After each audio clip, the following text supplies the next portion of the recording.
Hey there, Drowsy Historian here. Tonight, you're not a patriot, you're not a rebel, you're not even particularly opinionated. You're just a man who thought wearing the king's colours would keep your windows intact and your neighbours civil.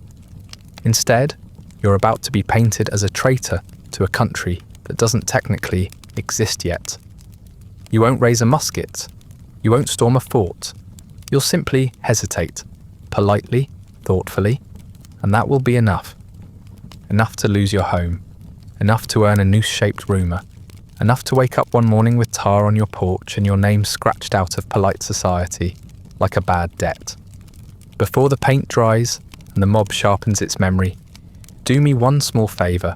Leave a comment letting me know where you're listening from and what time it is. I love seeing who's listening to these dreadful histories. And if you'd like early access to more of these quietly horrifying bedtime stories, ad-free audio of the episodes, or just want to support the show, you'll find the Patreon link in the description. But for now, lie back, get comfortable, let's begin. You are never the sort to cause trouble, not the sort to shout or swear or make bold declarations in taverns after too much cider. You were raised to believe in patience, in structure, in property lines and polite conversation and the sanctity of regular taxation. Your father paid his dues to the crown and his father before him, and now here you are, respectable, stable and about as threatening as a pew cushion. You own land and a shop. You've built a life here, solid, not flashy. The floors don't creak. The door shuts properly. You know your neighbours' names, and they know yours, which used to be a comfort. Used to be, before the conversations turned sharp and the questions turned pointed, and the newspapers started calling men like you words that weren't quite treasonous, but certainly weren't kind. You're not loyal to the king, not really, not in the way these pamphlets claim. You're loyal to peace, to not being stabbed by your barber because he read something dramatic and misinterpreted it halfway through his second pint. You want to keep your windows intact and your barn unburnt. You want your daughter to marry well and your accounts to balance. If that means respecting the authority of the British Empire, so be it. They're far away, but they write nice laws and keep pirates off the coast. You can work with that. What you can't work with is chaos. And that's what this smells like. Not revolution, not liberty, chaos. Young men with no titles and too many ideas, shouting about rights they've only recently learned to spell. Drunkards talking strategy over spilled ale. Old friends who now give you strange looks if you don't denounce the Stamp Act with sufficient flair. There's no sense to it, no plan. Just noise and smoke. And the occasional effigy of a tax collector dangling from a tree like a sick joke. No one's willing to call cruel. You don't hate the colonists. You're one of them technically. You were born here, raised here. You've paid for roads and watched the crops grow and buried relatives in this soil. But you've also read the reports from London. You've seen what rebellion does in Ireland or Jamaica or anywhere else. The Crown takes a firm interest in preserving dignity. It doesn't end with freedom. It ends with gallows and debts and people whispering about whose cousin disappeared in the night. So you keep your voice calm and your doors locked.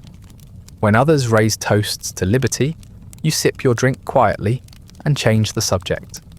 When asked your opinion, you say something vague about moderation. Sometimes that works. Other times it makes things worse.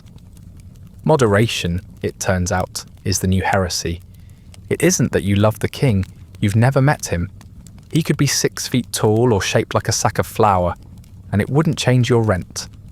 But the idea of a distant monarch, far removed from the petty insults of your neighbours and the day-to-day grievances of provincial life, that appeals to you.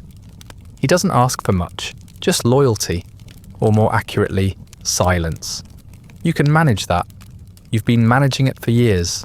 Even now, as the streets start filling with men who suddenly consider themselves generals, you cling to the belief that this will pass, that the Crown will send reinforcements, restore order, and everyone will quietly go back to planting tobacco and minding their own business. You've seen protests before, stamp riots, tar and featherings, even heard rumours of committees being formed, committees of correspondence, committees of safety, committees of whose side are you on. All of it theatrical. You've convinced yourself it's still mostly noise. That good sense will return like a well-fed cat, slipping back in through the side door once everyone's finished shouting. In quieter moments, you admit the colonies have grievances. Of course they do. Taxes without representation. Customs duties that bite a little harder every year. Governors appointed rather than elected. None of it ideal, but none of it unlivable. That's what separates you from them. You can live with it. You've chosen to. What you can't live with is the alternative. Some fever dream of a new republic cobbled together by men who think shouting louder is the same as governing. There's something else you've noticed lately. A change in tone. A sharpening. People used to complain about taxes. Now they ask if you've signed the non-importation agreements. They ask if you've stopped drinking tea. They ask where your loyalties lie, and they don't say it like a question. They say it like a test, and you are very much aware that there are wrong answers. Still, you stay put. You host quiet dinners. You sweep your stoop. You dress modestly and pay the proper fees and keep a spare candle in the drawer, just in case. If the world is ending, you figure you might as well go out with clean boots. The funny part is you still think you're doing the right thing. Or if not right, then at least reasonable. You're not rebelling. You're not conspiring. You're not calling for anything, really. Just trying to be left alone. But history has a peculiar hatred for people who try to be left alone during revolutions. They tend to end up branded, chased out, or forgotten entirely. And so, for now, you remain what you've always been. A quiet man in a quiet room. Loyal not to the king, but to the fragile idea that order is worth something, even when no one around you seems to remember what it looks like. It begins with paper. Not laws, not soldiers, just paper. Leaflets tacked to trees, nailed to church doors, slipped under shutters, and stuffed into saddlebags.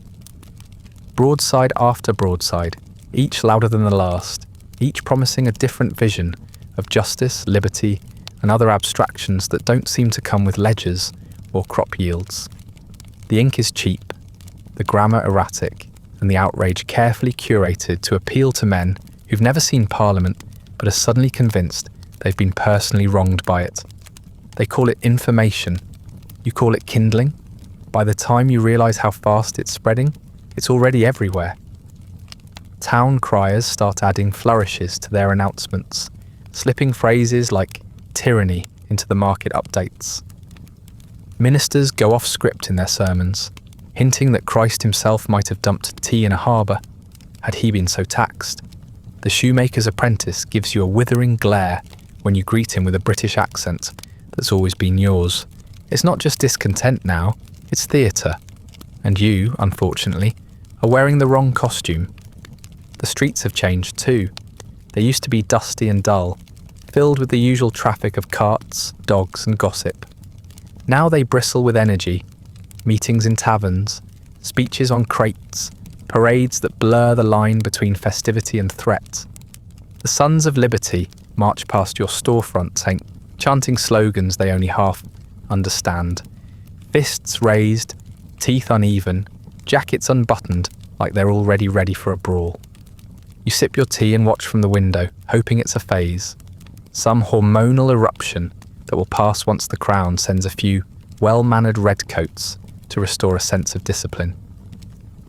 But discipline doesn't arrive. Instead, more paper, more noise, more declarations. They boycott sugar, then tea, then anything that reminds them they're still subjects of something larger than their own egos. The merchants begin to cave. One by one, they lower the shutters and pull the British imports from the shelves. Not because they believe, but because they're afraid. Afraid of the crowd. Afraid of the bricks. Afraid of being next.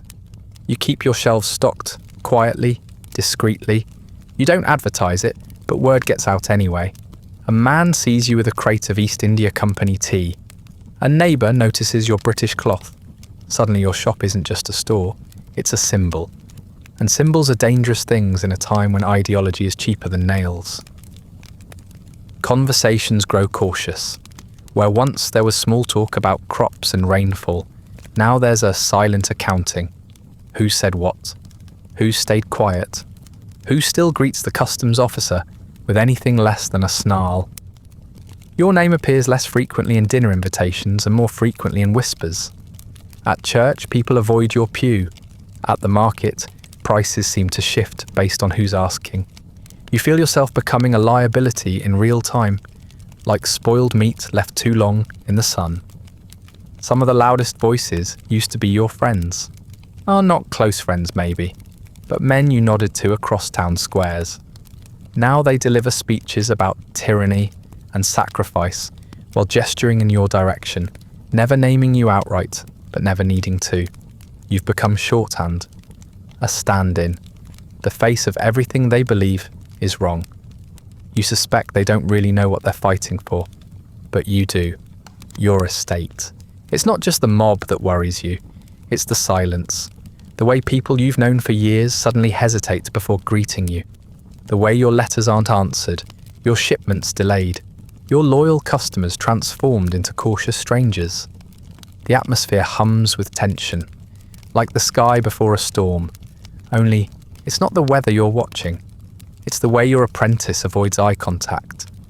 The way your son comes home with bruises and says it's from playing.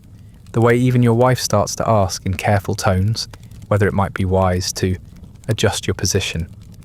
You tell her the truth, or what you believe to be the truth, that this will pass, that these boys with their slogans and torches don't understand the world they're trying to burn down, that the crown will restore order soon enough, and when it does, those who kept their heads will be rewarded for their patience. But even as you say it, you feel something you hadn't expected, doubt. Not in your position, but in the future. You always assumed there would be one. Lately, you're not so sure. There's a march scheduled next week. Another gathering of citizens turned soldiers shouting through the streets about justice and blood. You've thought about leaving town for the day. Maybe visiting a cousin inland. Maybe just not being visible. But that feels like surrender. And you haven't done anything wrong. You pay your taxes. You obey the law. You have always obeyed the law. Surely that should count for something. Still, you find yourself packing a small satchel. Just in case. A change of clothes. A few coins. The deed to your property. Carefully folded. You don't tell anyone. You're not running. Not yet. But something in your bones tells you this isn't just a moment. It's a movement. And movements don't leave room for neutrality. The world outside your window grows louder by the day. The slogans sharper. The eyes colder. You begin to understand that the revolution won't knock on your door, asking politely for your opinion. It will come with torches and questions already answered.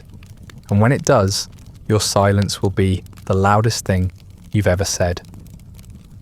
You've always believed in thinking things through, not just reacting, not getting swept up in the noise, but stepping back and weighing your options like a proper gentleman. That's what separates you from them. The ones screaming in the square, scrawling angry slogans, and tossing perfectly good tea into the harbour as if the gesture itself will make Parliament tremble. They think emotion wins wars. You think wars should be avoided altogether. You've done the math privately in the dark hours when the shouting grows too loud outside your shutters. Britain is the most powerful empire on earth. They have ships, dozens, maybe hundreds of them. Trained officers, professional soldiers, warehouses full of gunpowder, and ledgers that never forget. What do the colonies have? Farmers with pitchforks, printers with slogans, and a deeply misguided belief that enthusiasm is a substitute for strategy. You're not against change, in principle, but this isn't change.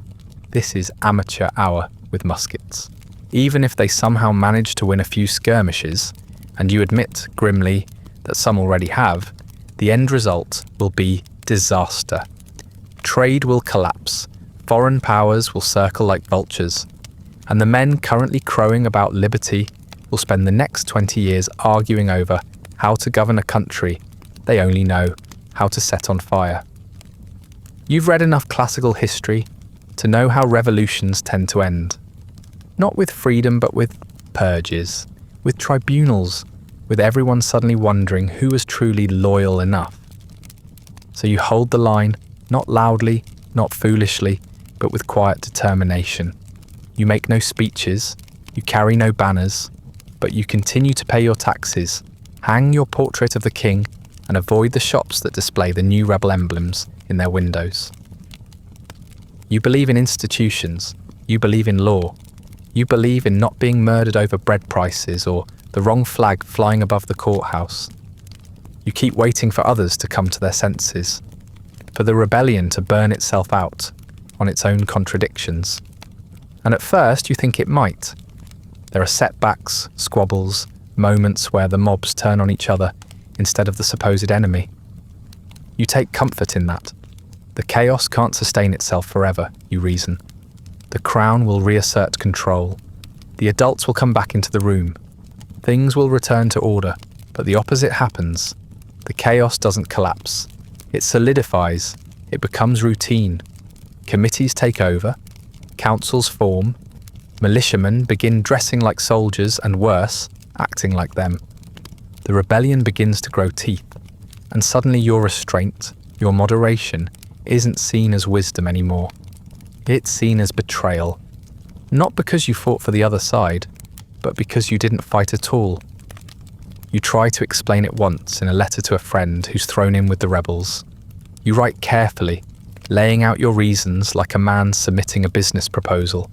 You mention stability, order, the dangers of premature independence. You even flatter his convictions. You receive no reply. Weeks later, a copy of your letter is tacked to the door of your meeting house, annotated in ink with the word coward written 3 times in the margins. That word keeps showing up, sometimes whispered, sometimes shouted, coward. You want to object to it, not just because it stings, but because it misses the point entirely. You've risked more than they have, your home, your business, your family's safety, all for the sake of restraint. You've chosen principle over popularity. You've chosen order over the warm thrill of slogans. You want to believe that should count for something, but it doesn't. They don't call you a coward because you fled. They call you a coward because you stayed. Because when the country started catching fire, you didn't pick up a bucket or a torch. You just stood there, hoping someone else would put it out before it spread. Still, you cling to the belief that history will vindicate you, that when the dust settles and the bodies are buried and the debts come due, someone, some thoughtful historian perhaps, will look back and say, he had a point, that your caution will one day be called wisdom, that your silence will be recognised as the protest of a man who refused to give in to hysteria. You imagine your grandchildren reading about you in a footnote, nodding slowly, understanding that not all battles are won with gunpowder. But deep down, you know better. You know how history works. It remembers the loud, it rewards the bold. It turns nuance into slogans and strategy into myth. No one writes ballads about restraint. No one carves statues of the man who urged everyone to slow down. You'll be remembered, if at all, as an obstacle, a name on the wrong side of a proclamation, a man who lacked conviction because he had too much of it. And so you make peace with your choice. You tell yourself that dignity doesn't require applause, that truth doesn't need validation from crowds. You light your candles, polish your boots, and pray for the weather to hold. You keep doing what you've always done, living by rules you didn't write, but once believed in. The world may call it cowardice, but you still call it survival. It's subtle at first, a hesitation at the market, a pause too long when someone passes you in the street.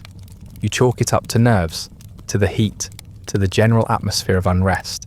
You've seen tensions rise before, seen neighbours grow cold over rumours, debts, or poorly chosen words. But this feels different. This feels like something rehearsed. The first real sign is the silence, not dramatic, not total, but conspicuous. You greet a man you've known for 20 years. He nods without speaking. Another crosses to the other side of the road. The blacksmith, who once sold you nails on credit, suddenly has none in stock when you ask. The baker forgets your usual loaf. The omissions pile up like driftwood, harmless, on their own, but slowly forming a barricade. Then comes the chalk, a faint white smear near the threshold of your shop one morning. You bend down, brush it off. Maybe children, you think, or a careless cartwheel. But the next morning, it's there again. This time a crude X. You scrub it off with brine and a rag. It returns the day after, thicker, deeper. You begin to dread what the next shape might be. A skull, a noose, a name. Business, once steady, becomes unpredictable. A few loyal customers still visit, though they don't linger. Most don't come at all. They pass by with their eyes fixed ahead, as if pretending not to see you counts as neutrality. A week later, a rival merchant 2 streets over begins carrying British goods you'd once sold exclusively. When you ask your supplier, he mutters something about new agreements. You're being frozen out. Not by law, but by consensus. It's the committees, that's what everyone says. The committee of observation, the committee of safety, the committee of whatever we've decided this week. No one seems to know exactly who sits on them, but their influence is immediate and absolute. They decide what may be sold, what may be imported, what may be said. They decide what kind of American you are, patriot or parasite. And once they've decided, there's no appeal. You hang a sign in your window declaring your support for lawful order. It's torn down before sunrise. You replace it with something more neutral. Shopkeeper, not soldier. That one gets smeared with what you hope is ink. Your windows are scratched. A basket of spoiled vegetables appears on your stoop, the stink rising into your floorboards. No note, just implication. Your wife tells you not to go out after dark. Your son has stopped wearing his red waistcoat. Your daughter has stopped attending her lessons entirely, claiming headaches. You don't argue, you understand. Safety is a calculation now, not a certainty. You begin locking the doors even in daylight, not out of paranoia, but prudence. You no longer trust the crowd to make distinctions between protest and punishment. At the tavern, your name is no longer spoken aloud, but it's there, in the way conversations pause when you enter, in the way elbows nudge ribs and eyes flick toward you without warmth. You hear murmurs, stories you don't recognize, opinions you never voiced. Somehow, you've become a symbol, a placeholder for every injustice they believe was done to them by someone with better handwriting and fewer calluses. You never made speeches, never reported anyone, never called for violence. All you did was stay quiet and keep doing what you'd always done. But in times like these, in revolutions dressed up as righteousness, silence is treason, trade is treason, neutrality is treason. The only safety lies in performance, and you've never been much of an actor. You consider joining the boycott, if only to placate, to ease the pressure, but it's already too late. You're marked not for what you're doing now, but for what you didn't do when it first began. You didn't cheer, you didn't rage, you didn't pick a side loudly enough, and now both sides assume you belong to the other. Your brother writes from another colony, says he's joined a local militia, says the movement is gaining strength, says you should declare your allegiance before it's too late. But he also says, in a careful postscript, that if you have already declared, perhaps it's better if you stop writing for a while. For his safety, of course, just until things settle. You don't write back. The worst part isn't the fear, it's the erosion. Not of your business or your reputation, though those are certainly bleeding out. It's the erosion of trust, of normalcy, of the quiet, dependable fabric of everyday life. The nod from the milkman, the shared complaint about the weather, the familiar greetings that once held communities together. All of it dissolves into suspicion and performance. You start hearing about tar and featherings in nearby towns, about men ridden out on rails, their clothes stripped, their hair hacked off, about women shouted down in markets, their family names disgraced because their husbands failed to sign the latest petition. Cancel culture before hashtags, just pitchforks and the occasional burning effigy. You wonder who decides when it's your turn, whether there's a list, whether it's already too late. You leave your porch light on, though it offers no real protection. You keep your musket clean. Though you pray, you never have to use it. You pray harder now, but even the prayers feel political. And through it all, you try to carry on. You sweep the steps, restock the shelves, count the coins that arrive in smaller numbers every week. You try to act as though things might return to normal, as if normal is something that can be reclaimed once it's been weaponized. You don't sleep well, not because you expect them tonight, but because you know that, eventually, they'll come. It happens on a night without moonlight. You had hoped the rain would keep them away, that even revolutionaries disliked wet feet. But revolutionaries, it turns out, hate staying dry more than they hate staying home. You're sitting in your study pretending to read a page you've reread 6 times, when you hear the first sound. Not a knock, not even a shout. Just the low, unmistakable scrape of boots on gravel. Too many to ignore, too synchronized to be casual. You rise slowly, not because you're brave, but because you don't want to be caught sitting down. Dignity feels important, even now, even when the walls seem to press inward. Your wife is upstairs. You told her to sleep, she won't. She's lying there in full clothes, listening, one hand on your daughter's shoulder, both of them pretending not to be afraid. You want to believe this is a bluff, an attempt to scare. You still think that, right up until the window breaks. The first stone doesn't shatter much, just a hairline crack. The second one doesn't miss. Glass sprays into your hallway. You don't scream. You just flinch, then open the door yourself, because they were going to open it anyway. Best not to give them the satisfaction of breaking it down. They don't speak to you. They don't have to. They chant, loudly, but without rhythm. A chorus of mismatched voices, drunk on ale and certainty, reciting phrases they half remember from pamphlets and pulpits. Traitor, crown lover, enemy of liberty. Someone throws a bucket at your steps. It sloshes, tar thick and reeking, already steaming in the air. A sack of feathers is raised like a trophy. Your name is shouted, and not in greeting.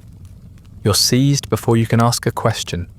4 hands, maybe 6, grab your arms. Someone kicks the back of your knee. You crumple to the ground, then are hauled up again, boots dragging against the flagstones you laid yourself.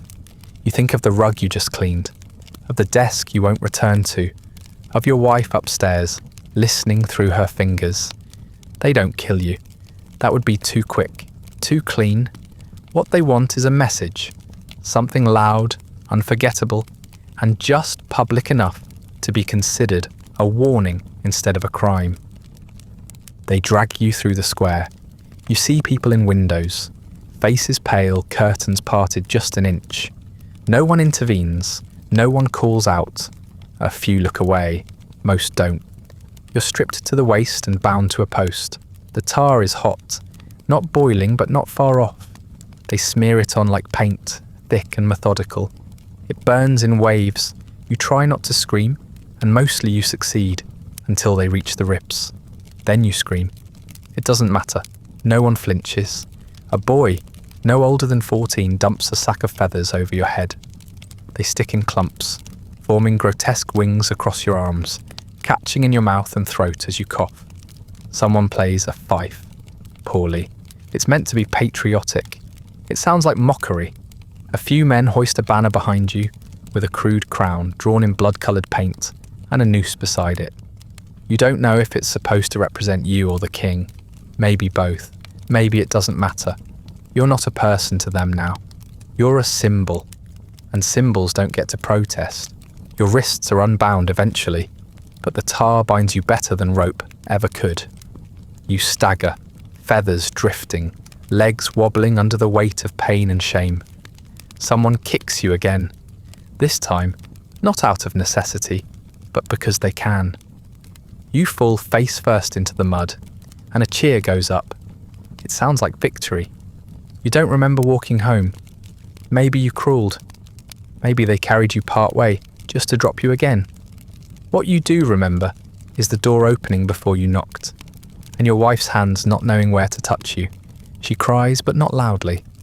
You think that's the worst part, the quiet of it, like grief reserved for a funeral that hasn't happened yet. You don't sleep that night. Not because of the pain, though, that's certainly part of it. You don't sleep because something inside you has shifted. Not broken, just altered. You feel peeled. Not just humiliated, but exposed in a way that cannot be undone. People saw you like that. Neighbours, children. Your name is already travelling faster than you are. The next morning, no one speaks of it. The grocer nods like usual. The blacksmith waves almost too casually. The town behaves as if nothing happened, which is somehow worse than open mockery. You're expected to carry on, to participate, to prove your loyalty by showing how little the punishment mattered. You hear one man describe it as a necessary statement. Another says it was more symbolic than serious. You're told it wasn't personal, that it wasn't even meant to hurt, and you believe them in the same way you might believe a man who says he tripped just before his fist found your jaw. No one calls it violence when it's patriotic. You do what you're supposed to do, what a man of sense and order does, after being assaulted, humiliated, and dragged half naked through the street.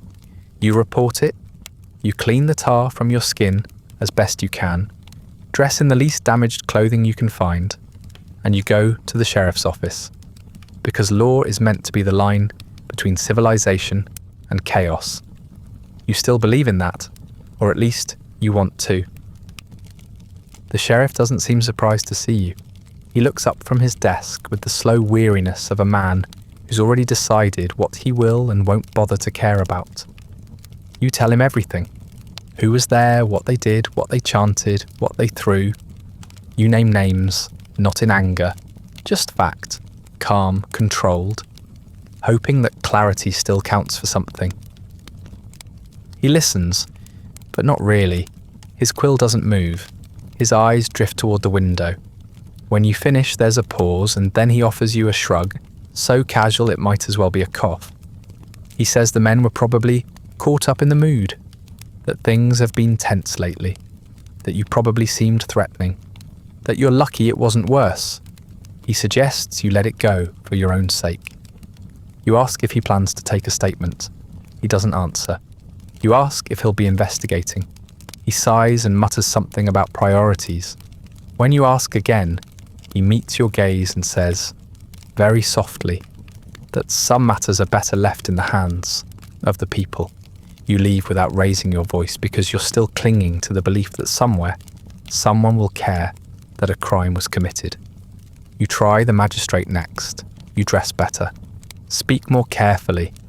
You bring your deeds, your account book, even the letter from the Crown that once got you invitations to dinner. The magistrate's clerk receives you with forced politeness, and you're made to wait longer than necessary. When you're finally admitted, the judge, who once toasted your health at your own table, barely meets your eyes. You present your complaint. You ask for redress. You explain with as much dignity as you can muster that the town is turning lawless and that you expect the Crown's courts to respond with the justice they're sworn to uphold. He nods along, fingers steepled, mouth tight. When you finish, he tells you he'll take it under advisement. You know what that means. You knew before you walked in, but it still lands like a verdict. What you don't say, what you barely let yourself think, is that you've helped fund half the civic offices in this town. You donated to the militia's armory. You loaned money for road repairs. You hosted fundraisers for the very courthouse you're now being quietly escorted out of. You once believed that loyalty brought protection, What you've learned is that loyalty only buys expectations, and those are now being returned to you unopened. The law hasn't disappeared. The buildings are still here, the courts still open, the ledgers still record. But something vital has shifted. Justice isn't blind. It's merely been handed off to someone else. Someone with louder friends, better slogans, and less interest in process. Your rights haven't been revoked. They've simply been loaned out to the prevailing mood, like chairs at a meeting you're no longer invited to. The local militia holds drills twice a week in the green behind the church. You used to stand at the front during those drills, offering polite critique, occasionally supplying funds for powder or boots. Now you stand behind the hedgerow, unacknowledged. Your name has quietly disappeared from the muster rolls. You didn't resign. No one dismissed you. You just stopped being included. One afternoon, you see your neighbour, whose son was among those who dragged you through the street, handing out flyers for a community defence patrol. He greets you with the vague civility of a man who's already decided you don't matter. When you ask what exactly they're defending against, he smiles and says, "You know, threats." You know exactly what he means. You try writing a letter to the colonial governor, a long detailed plea for intervention, for the reassertion of proper legal authority, for recognition that your loyalty, your restraint, your investments in civic order still count for something. You don't receive a reply. Weeks later, a parcel arrives. Your letter returned, unopened, marked "no longer" at this address. A rumour reaches you that the governor's residence has been vandalised, that he's fled. So now there's no one, no king's men, no court that will hear you, no sheriff who isn't afraid of the crowd he's supposed to control. You still technically have rights, on parchment in theory, but not one of them will save you when someone decides to test the boundary of your patience again.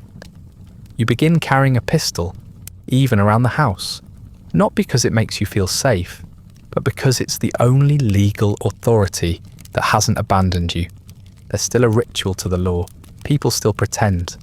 Petitions are filed, hearings held, sentences passed, but it's all performance now. The outcomes are already known, and they rarely favour people like you. Not traitors exactly, just inconvenient relics, symbols of a world that's been deemed too slow, too quiet, and too British. You wonder if there was ever a moment, just one, where you could have shouted, marched, sworn your allegiance in public, and been spared all this. But you suspect that moment passed long before you recognised it. Revolutions are loud, but they begin in silence, in glances, in exclusions. By the time the gunfire starts, the real decisions have already been made. And now, when people say the law, they mean whatever makes the mob smile. They mean who can gather the most voices, not who can cite the most statutes. They mean power, not justice, not fairness, not peace, just power. It starts with a list, not a trial, not a summons. A list. Your name is on it, printed just below a few others you recognise. Men who fled months ago, men whose houses now sit empty, curtains stripped, fences broken. You find out not by mail or messenger, but because someone nails a copy to the door of the meeting house. Confiscated estates of notorious Tories. Your name appears beside two words written in bold script: traitor and enemy of liberty. You read it twice, then again. You wonder if there's been a mistake. You've done nothing. You haven't spoken out. You haven't taken up arms. You didn't host British officers or sabotage rebel supply lines. You've barely left your own land in weeks, but it's not about what you've done. It's about what you represent. You didn't cheer loudly enough. You didn't swear the new oath. You didn't repaint your allegiances fast enough when the colours changed. And so, by order of the new government, still more committee than country, your estate is no longer yours. Your property is seized, officially, legally, and without apology. It's not ransacked. That would be too crude. No, it's inventoried, evaluated, transferred, the way one might change the name on a ledger. They arrive with paperwork, not pitchforks, though a few of those follow just in case. The seal of the new state sits at the bottom of the document, heavy and precise. Everything is stamped, everything is recorded, everything is gone. They walk through your fields with measuring ropes and notebooks. They tally your livestock. They mark your trees. Your home is inspected like it's already a museum. Someone compliments the craftsmanship of your barn.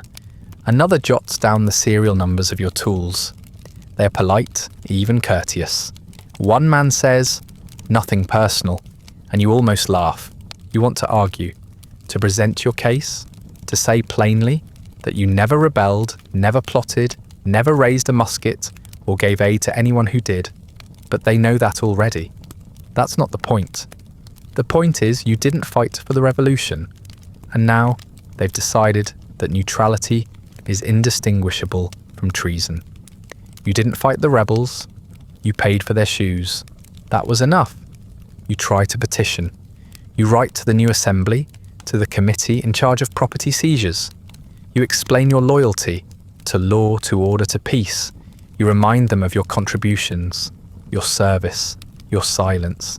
You receive no response, or rather, you receive the same response everyone does. The law has spoken. The revolution must protect itself. The needs of the people outweigh the claims of the individual. You are allowed to stay in the house for now, but only temporarily. You're told you'll be given time to arrange your affairs. They give you a date by which you must leave. 30 days. You ask where you're meant to go. They don't answer. It's not their responsibility. Some of your neighbours express regret. Quietly, of course, behind closed doors. A few offer to take in your livestock or store some of your furniture, just until you're settled somewhere else. They say it's a shame. They say they always thought you were decent. One man even says he knows you meant well, but none of them speak out. None of them write letters on your behalf. None offer you a room in their home. They're trying to be kind without being seen being kind. Others are less delicate. One man laughs as he walks past your fence. A woman you once hired to sew curtains spits at your boots. A boy throws a stone, not to hit you, just to make sure you see him doing it. They're not trying to punish you. They're trying to prove something to someone else. It's performance, same as always, just louder now, more confident. Inside your house, your wife begins sorting linens into crates. She doesn't speak while she does it. Your children are quiet too. They've learned not to ask what happens next. You pack your books, your papers, your letters. You leave behind the heavy furniture. There's no point in taking it. It was built for permanence, and you no longer qualify. You begin to understand the true purpose of the Confiscation Acts. It's not just about land or loyalty. It's about erasure. Your name will be stripped from the tax rolls. Your title removed from deeds. A new man will walk your fields and call them his. And in time, no one will remember they were ever yours. That's the part that stings the most. Not the loss, but the replacement. As if you were never here at all. The newspapers report it like a triumph. Another Tory estate reclaimed for the people. There's no mention of your years of service, your donations, your attempts to stay neutral. Just your name, your acreage, and a list of assets handed off to the revolution, like spoils from a raid. You thought the law had abandoned you when the sheriff stopped listening, but this is worse. This is the law working exactly as intended, just not for you, not anymore. You're not being robbed, you're being processed. And when it's done, when the papers are signed and the ink has dried, and your home is no longer your home, you stand at the edge of your former property and look back one last time. You expect to feel anger or grief, but what you feel is hollowness, the quiet, nauseating certainty that you were never on solid ground to begin with. The world moved, and you stayed still. And now, legally, officially, quietly, you've been removed. You haven't left the town yet.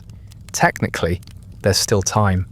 A few weeks before the official handover, a few more before the cart arrives to haul away what remains of your possessions. You're still living in your house, sleeping in your bed, walking the same streets you've always walked. But the town no longer feels like it belongs to you. Or perhaps more accurately, it no longer permits your presence. You are still here, but you've been erased. It happens subtly. No one announces it. There's no decree, no order, no confrontation, just silence. Heavy, deliberate silence. It begins with small things. People stop making eye contact. The man who used to deliver your firewood now leaves it at the end of your drive without knocking. The woman at the bakery no longer offers the heel of the loaf to your daughter, something she'd done every market day for years. Doors don't slam when you pass by, but they close. Church becomes unbearable. You try to keep attending, hoping your presence will remind them you're still part of this place, that the sermons still apply to you, that you still believe in things that matter. But now your pew, once comfortably filled with nods and greetings, is empty. Those who used to sit near you have drifted elsewhere, their seats reoccupied by newcomers or left pointedly vacant. No one speaks to you afterward, not even the minister. He glances over you like you're a bad memory, a rumour too persistent to be corrected. Your wife says little these days. She's stopped trying to reason it out, stopped asking why the silence feels worse than the shouting. She moves through the house quietly, like someone afraid of waking something. Your son avoids town altogether, says he prefers walking in the woods, which you suspect is true, but not the whole truth. He knows he's marked too, by name if not by deed. Your daughter tries to carry on, as though nothing's happened. But when her fiancé stops calling, stops writing, stops appearing at the gate, even she runs out of excuses. You try writing to him, not to confront, but to ask, gently, whether something's changed, whether you've misread things, whether you've done something to offend. The letter is never answered. The next time you see him, he's walking arm in arm with someone else, a girl whose father signed the latest revolutionary pledge. He nods to you, but it's the kind of nod given to a man at a funeral, not out of affection, but obligation. You begin to notice that your mail arrives later, if it arrives at all, that shopkeepers suddenly have nothing in stock when you enter, that your name is no longer listed on notices posted at the courthouse or the green, not removed, just missing, omitted, like a ghost who still pays taxes. And that's the strangest part. You're still paying, still eating from your own pantry, still living under your own roof, even if it's only temporary. You haven't vanished physically, but the erasure is complete just the same. You speak and no one answers. You nod and no one nods back. You move through familiar rooms like a man who's died in place. No funeral, no announcement. Just an absence mistaken for decorum. Some of it you expected. You knew there would be consequences for not embracing the new order, but you thought they'd be loud, violent even. Not this slow bleed of relevance, this daily drip of exclusion that leaves no bruises and yet still manages to hollow you out. The revolution isn't raging anymore, not like it was. The shouting has turned to speeches. The mobs have become councils. The chaos is now organised, focused, deliberate, and it has no room for you. Not even as an enemy. You're not dangerous enough to hate, just inconvenient enough to ignore. Your friends, what few remain, send their regrets in vague, unhelpful ways. One writes to say he'd like to visit, but it's not a good time. Another passes you in the square and says, "You look well," and nothing more. No one defends you. No one invites you in. But they all seem to think they've done nothing wrong. They haven't cursed you. They haven't burned your house down. They've simply removed the expectation that you should be spoken to. There's a kind of cruelty in that restraint. You can brace against violence. You can prepare for insult. But what do you do with polite absence? With the void left when an entire community agrees, without saying so, that you no longer belong? You walk through your own house like a guest. You fold clothes that will never be unpacked. You open the curtains in the morning to a town that doesn't see you. Your voice echoes louder in the hallway than it ever did when your children were small and shouting down the stairs. Even the birds seem quieter. You remind yourself that you haven't been exiled. You're still here, No one drove you out, not with torches or muskets or warrants. But that's the trick, isn't it? It's not exile when it happens in your own parlour. It's just vanishing. And that's what they've done. Not destroyed you, not punished you, just erased you. So cleanly that when you finally leave, the town won't need to say a word. It will just go on as if you were never part of it at all. You don't call it fleeing, not out loud, not even in your head most of the time. You call it leaving, relocating, repositioning yourself for safety and survival, just like any reasonable man would do when his country quietly revokes his right to exist in it. You tell yourself it's a practical decision, no different than pulling up stakes during a bad harvest or moving downstream when the old mill runs dry. But you know better. Everyone does. There's no farewell, no send-off, no last supper with friends. You leave before sunrise, not because of fear, but because there's nothing left to wait for. The house is packed, the crates are labelled. Most of what you once owned is already gone, sold, stolen, or redistributed under the new laws. You carry a suitcase, a letter from a British officer in New York promising safe passage, and a coat you once believed made you look dignified. Now it feels like costume. Your wife ties the last buckle on the smallest trunk. Her hands are firm and practiced. She doesn't cry. You wish she would. You'd know what to do with tears. Instead, she gives you a long, quiet look, then turns to help your eldest button his coat and check the laces on your daughter's worn boots. The children are already dressed and waiting, standing by the hearth like figures from a painting no one wants to finish. They don't speak, not because they're angry, but because they have already accepted this. They understood the silence long before you did. The road to the port is rutted and slow. You ride in a borrowed cart with your family beside you, your son asleep on your shoulder, your wife hunched forward against the wind. Your daughter watches the trees pass with a gaze too old for her age. The boy beside the driver talks about horses and weather and other things with no weight. You nod at the right times. You tell yourself this is just another chapter, that you'll start again, that other men have done worse with less. It's the kind of thing desperate people tell themselves before they realise the ground they're standing on is already halfway gone. At the docks, the ship leans slightly in the water, as if exhausted. It's not majestic, not the kind of vessel you once imagined when thinking about the might of empire. It smells of mildew and salted rope, the planks soft with age, the crew indifferent to the cargo, human and otherwise. You show your letter. The officer barely glances at it. He waves you aboard with a nod that suggests obligation rather than welcome. The deck is crowded with families like yours, men in threadbare coats, wives clutching bundles wrapped in blankets, children trying not to cry in front of their fathers. Some wear powdered wigs, now lopsided. Others have dry tar still clinging to the edges of their sleeves. One man leans over the rail and vomits without warning. No one reacts. You nod to a few, and they nod back, but no one speaks.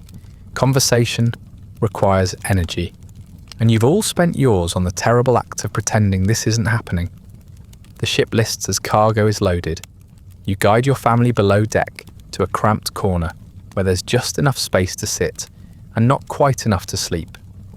Your wife unpacks bread wrapped in linen. Your daughter folds her coat beneath her head. Your son curls against you and begins to doze again.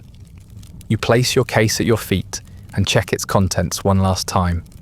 Not because anything valuable is in it, but because it's the last container of a life that was once respectable, if not important. You still have the deed to your former property, though you no longer know why. You think about home, if it can still be called that. The way the light fell across your front step in autumn. The way your daughter laughed before the world taught her to stop. The sound of your wife humming as she shelled peas, of all things. You try not to dwell on these details, but the silence of exile invites reflection, and the mind tends to drift toward warmth, even when warmth is dangerous. Above, the crew prepares to cast off. The port bustles with activity. though not for your benefit. No one waves, no one calls your name. You look back just once, and the town is already fading into mist and distance. You wonder if anyone will even notice you're gone, if someone will buy the house, if your pew at church will be filled by a man with louder convictions and a more convenient sense of timing. As the sails are raised and the wind takes hold, the motion begins. It's rougher than you expected. You haven't spent much time at sea, why would you? You were a man of land, of foundations and stone and seasonal rhythms. The ocean offers none of that. Just sway and uncertainty. You grip the rail. You try not to vomit. You fail. You thought exile might carry a kind of nobility, that leaving with your head high might feel like principle. Instead, it feels like indigestion and salt and regret. You're seasick among men who also made bad choices, men who stayed silent or waited too long or trusted the wrong names. There's no fellowship in it, just the shared humiliation of realizing that your country has outgrown you, or perhaps simply discarded you. You try to sleep, you can't. The groaning of the ship's beams keeps you half awake. So do the dreams. You see your house again, your neighbours, the list nailed to the door, the word traitor etched beside your name in block letters. You never fired a shot. You never shouted in a square. You simply endured. That was your crime.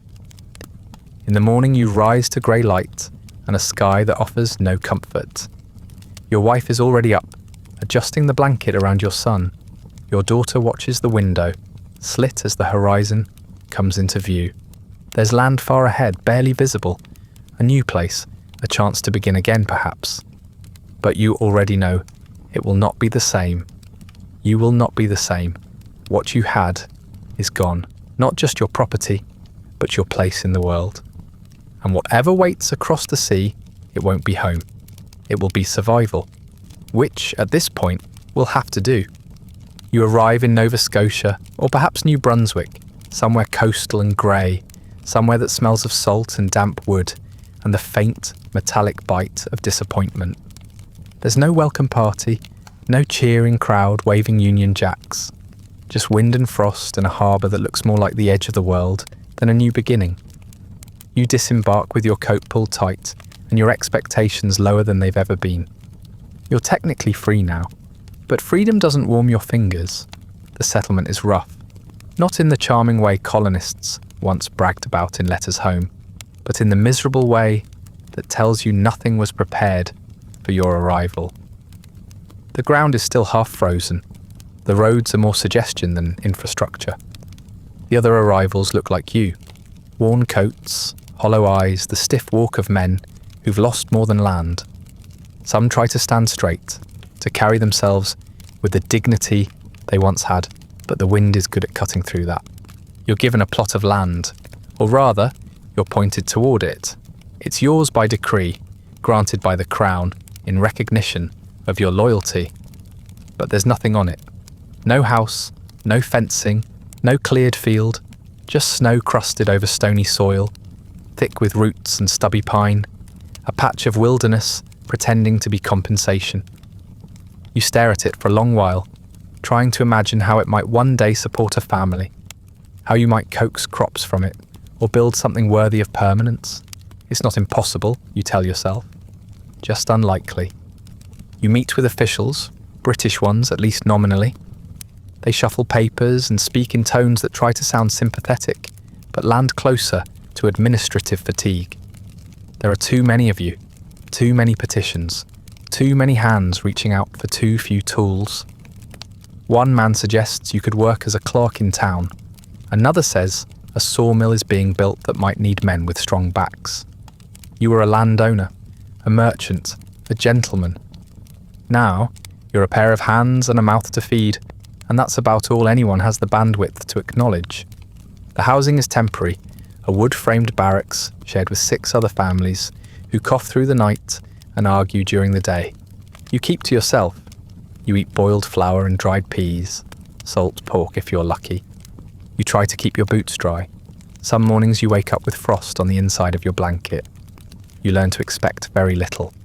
That way, When something breaks or disappears or freezes solid, you're not disappointed, just tired. Your wife does her best to hold things together. She takes in mending, barters for candles, wraps the children in layers that don't match and teaches them to keep their voices low. Your son chops wood. Your daughter fetches water from the river, now lined with ice at the edges. They don't complain, not out loud, but you see it in the way they stop asking when things will get better. They already know the answer. You try writing letters again, to England, to distant cousins, to anyone who might still care. Some never arrive. Some arrive and are never answered. You begin to realise that your usefulness has expired. You were valuable when you were resisting rebellion, when your loyalty served a political purpose. Now you're just another displaced subject of a distant empire, one more name on a ledger filed under Problem Colonial. Occasionally someone gives a speech. A visiting officer or administrator will gather the Loyalists and remind them they are heroes, survivors, builders of a new stronghold of the crown. They use words like duty and sacrifice and foundation. You nod along with everyone else, but your stomach turns. Not from anger, but from the strange hollowness that comes when you realise you're being thanked for something you never meant to do. Some of the other Loyalists talk about rebuilding. They say this is a second chance, that the land is hard, but the future could be bright. They draw maps in the dirt and plan trading posts and churches and new names for new towns. You admire their optimism. You don't share it. You can plant crops and cut timber and hammer boards together, but you can't build back what was taken from you. The comfort of familiarity, the dignity of being known, the subtle pride of walking streets where your name once meant something. Winter drags on longer than it should. Even when the snow starts to melt, the ground stays stubborn and cold. You plant late, and the harvest will be poor. You know that already. The other settlers help each other when they can, but there's only so much to go around. You hear of some who give up entirely, who leave for England or Jamaica, or simply vanish into the woods. Others die quietly, names misspelled in parish records, remembered only by the indentations they left in their bedrolls. You don't know what your story will be yet, whether you'll survive another winter, whether your children will stay, whether you'll ever stop measuring days by how often you can feel your fingers. But you do know this: you were given land, not justice, not honour, not peace, just land. A frozen patch of empire that says loyalty in the ledger and expendable in the margins. The crown gave you land. The rebels took your life, and somewhere in between, you stopped being a person and became the moral footnote to someone else's victory. Eventually, the cold settles into your bones in a way that makes you stop blaming the weather. You realise it's not just the wind or the snow or the hard soil that's left you feeling brittle. It's the weight of being unwanted. The land has accepted you because it doesn't have a choice. The crown has placed you here because it doesn't have a better idea. And as you sit by the fire, if you can call 3 sputtering sticks a fire, you begin to wonder whether anyone left still remembers why you came here at all. You start writing again, not to Canada or to the colonies, but to England, London, Exeter, Bristol, places where your name still appears in old correspondence, in fading ledgers, in wedding announcements tucked into the corners of newspapers you haven't seen in years. You write to old friends, former associates, distant cousins.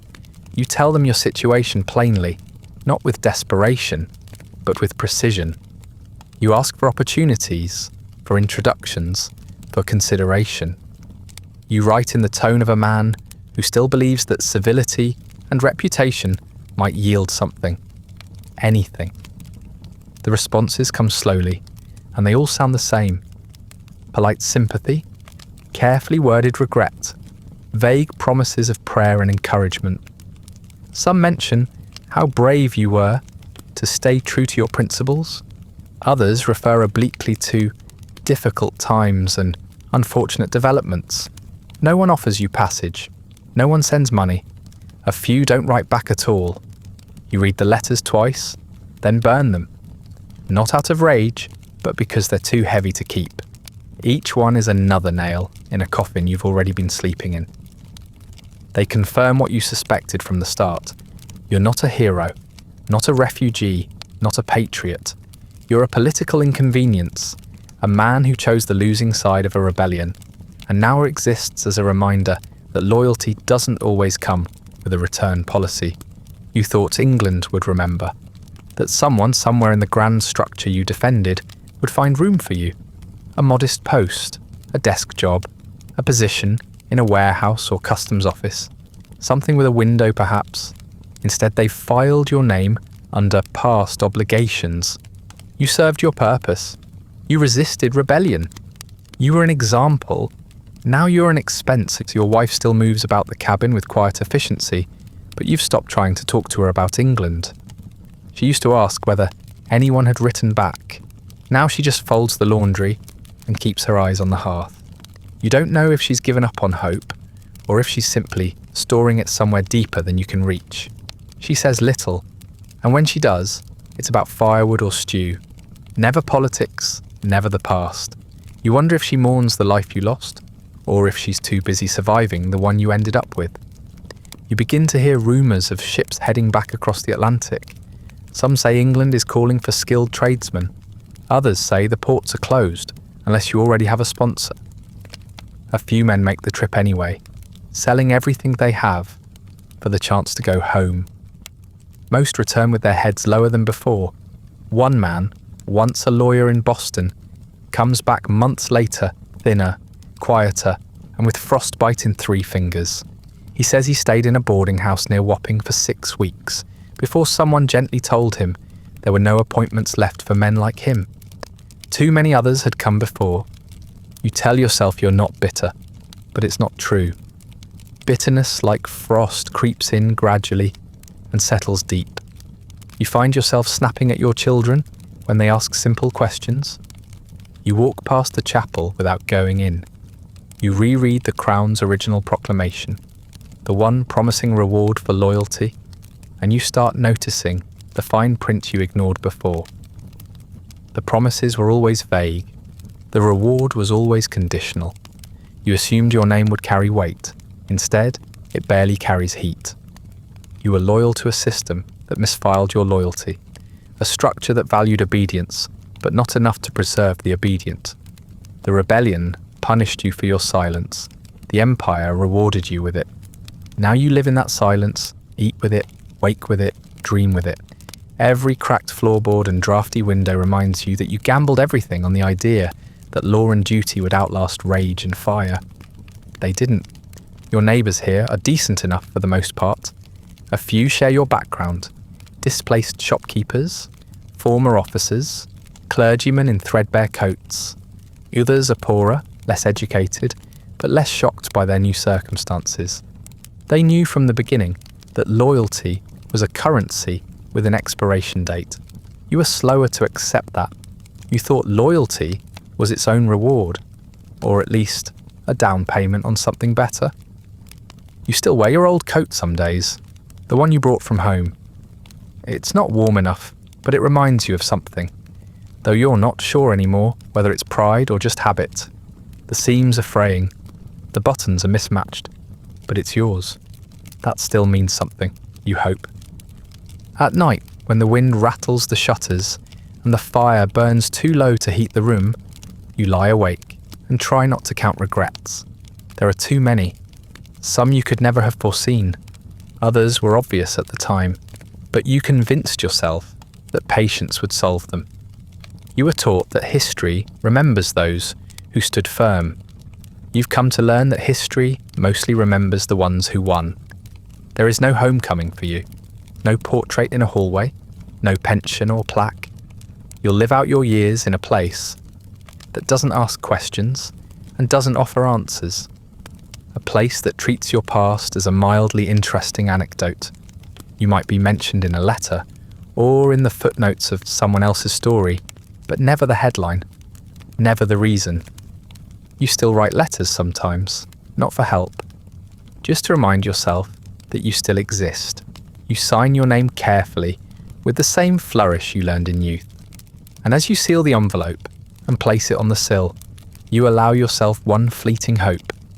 Not that someone will answer, but that someone will read it and understand what you gave up, what was taken, what never came back. You live longer than you expected. Not well and not notably, but long enough to see the world forget what it did to you. The settlement endures, it becomes a town, then a village with a name that never makes the maps in London. More homes go up. The roads improve slightly. A new church is built a few miles off, closer to the growing population. You rarely attend. The cold has stiffened your joints, and the sermons have stopped offering answers. Your children grow up without asking many questions. They learn not to. They know where you came from roughly, but they've absorbed your silence like second-hand smoke. Your son becomes a farmer, not by choice but because the land was there and no other option presented itself. Your daughter marries a man who was born in exile and doesn't remember anything else. They don't speak of loyalty or rebellion or politics. They speak of harvests and snowmelt and how much wood it takes to survive another winter.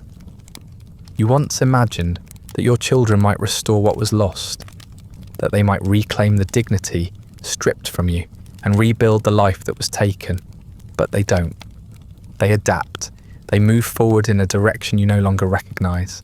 You watch them let go of things you still clutch like relics.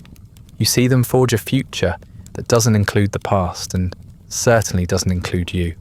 The letters you once saved are faded now. You keep them in a wooden box beneath your bed. Some are from England, written in delicate hands by people who meant well but acted slowly. Others are from fellow Loyalists who drifted into other parts of the empire, men who once stood beside you in courtrooms, on committees, in churches, men who no longer write, or who no longer have addresses you can reach. You read their words like scripture, not for guidance, but for a sense that you weren't the only one erased. Occasionally, someone in the settlement refers to you as one of the originals. They say it with a kind of reverence, or at least with a tone that suggests mild respect. But when pressed, they rarely know the details. They don't remember where you came from, or what you lost, or why you never quite joined in the new national holidays. To them, you're part of the scenery, a weathered figure with a distant gaze, standing at the edge of a world that no longer turns toward you. Your wife stays with you through all of it. She moves slower now, just like you, but her silence has grown less guarded. She hums more. Sometimes she speaks of the past, but only the parts that weren't political. Your daughter's first steps, the tree that fell in the storm of '83, the smell of bread when you had yeast to spare. She no longer seems to expect anything better than what is. You envy her for that. Your grandchildren arrive one by one, each a little louder and a little less interested in your stories. You try to tell them sometimes about the house you once owned, about the laws you once upheld, about what it meant to believe in order and structure and the promise of empire. They nod, they listen, but you can see in their faces that it doesn't land. You are, to them, a curiosity, a leftover, the part of the history book that gets skipped when time runs short. Eventually, even your body begins to betray the idea of memory. Your hands shake when you write. Your vision blurs. Some mornings, you forget why you got out of bed. The ache in your bones is familiar now, like an old debt paid in daily installments. You no longer argue with it. You just move slower. You measure your days in tasks completed, in food eaten, in how long the fire lasted after sundown. You think about a headstone sometimes. You won't ask for one. That would feel like vanity, or worse, entitlement. But you wonder whether someone will mark your grave, whether your name will be carved into stone or just passed down through misremembered stories. Perhaps someone will say, "He came here after the war," and leave it at that. Perhaps they won't say anything at all. You die in your sleep, though no one calls it that. There's no doctor to pronounce the moment, no priest to offer a blessing. Just morning light filtering through a cracked shutter, a cooling body, and the quiet realization, hours later, that you haven't stirred. It's not dramatic, no final words, no whispered regrets.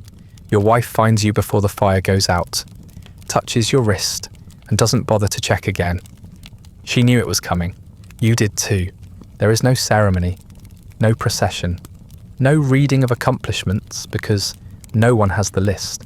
There were no medals, no commissions, no great deeds to name. Just a few belongings packed in a chest and a name that meant something, once in a place now too distant to remember you. Your wife wraps you in the same blanket you used to sit under by the fire. She lights a candle. She says nothing. That feels right. The burial is simple. A neighbour digs the hole. Another offers a worn hymn book, though no one sings from it. A few people come, out of duty perhaps or habit. They stand in their coats and murmur about the weather. Someone says your name quietly, as if testing it for relevance. No one tells a story. No one recounts your past. It's not cruelty, it's just absence. There's too much distance now between who you were and what anyone remembers. There's no marker, maybe a stone, maybe not. A cross if someone feels particularly sentimental. The ground is soft that day, thanks to the recent rain, and the task is done quickly. Your wife stays until the last spade of dirt is packed down. She doesn't weep. You taught her not to expect too much from the world, and in that at least, you were consistent. In the weeks that follow, no word is sent to England. There's no one left to tell. The letters stopped years ago. The cousins are gone. The friends scattered or passed. The new world has grown busy and bold without you. Towns expand, roads straighten. People argue now about different governments, different futures. The rebellion you once feared has become routine. The young talk about liberty without irony. They don't ask what it cost. Your children carry on. They inherit your tools, your debts, and your silence. They speak less of where they came from than where they're going. Your grandchildren will barely remember your voice. Maybe a few habits, how you stirred your tea, how you held a book, but not your reasons, not your struggle. They'll know you were from somewhere else, and that will be enough. The country grows, flags change, wars come and go. Your story doesn't appear in any of them. You are not a cautionary tale. You are not a hero. You are not even a villain. You're something worse, forgotten. The kind of life history edits out in favour of cleaner narratives and louder names. You're not written about, you're not studied, you're not remembered. And in time, even your absence becomes invisible. The world you fought to preserve never returned. The order you believed in was paved over, repurposed, melted down into something louder and more confident. You told yourself that time would validate your choices, that posterity would appreciate your restraint. But history doesn't pause to consider quiet men. It rewards those who shout, even if they shout nonsense, especially if they do. You didn't fire a shot. You didn't incite. You didn't betray your neighbours. You followed the law. You waited for order to reassert itself. It didn't. The tide never came back in. The nation moved on without you. And you, faithful to the end, stayed behind with your principles, packed neatly in a box that no one opened again. You were not a fool. You were just slow. Slow to pick a side. Slow to believe the world could change so violently. You underestimated how quickly the ground could shift beneath a man who wasn't shouting. And over time, even your reasons began to sound like excuses. Even to you. You tried to hold on to something you believed was permanent. And that's what makes your failure so complete. You didn't lose a battle. You lost a bet on permanence in a world built on upheaval. And when the noise died down, there was no one left to tell your side. Because there was no audience, no anthem, no need. History only writes songs for the winners, and no one singing for you. That brings us to the end of tonight's Quiet Descent, a story not of martyrdom or rebellion, but of what happens when history outgrows the people who once upheld it. If you're still listening, Thank you for staying with me through this slow collapse into silence, where loyalty brought no safety and memory granted no reward. If you'd like early access to future stories, ad-free audio of the episodes, or just want to support the show, you'll find a link to the Patreon in the description. Feel free to like, subscribe, or leave a comment with other forgotten corners of history you'd like to see unearthed. If you're listening on a podcast app, a rating or review helps others find their way to these stories.